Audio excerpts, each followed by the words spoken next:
World cup में पाकिस्तान ने भारत को जीत के लिए महज 192 रन का हदफ दे दिया। अहमदाबाद के मैदान में खेले जा रहे मैच में भारत ने पाकिस्तान के खिलाफ टॉस जीतकर पहले फील्डिंग करने का फैसला किया।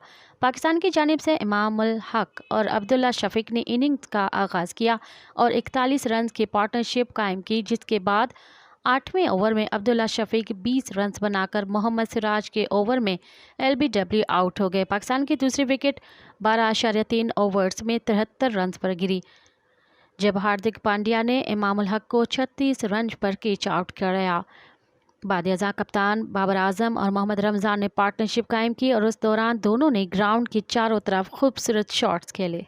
मज़ीद ख़बरनि ऐं तफ़सीलात लाइ विज़िट कयो असांजी वेबसाइट www.awamiNewsHD.com ऐं ॾिसंदा रहो अवामी न्यूज़ HD।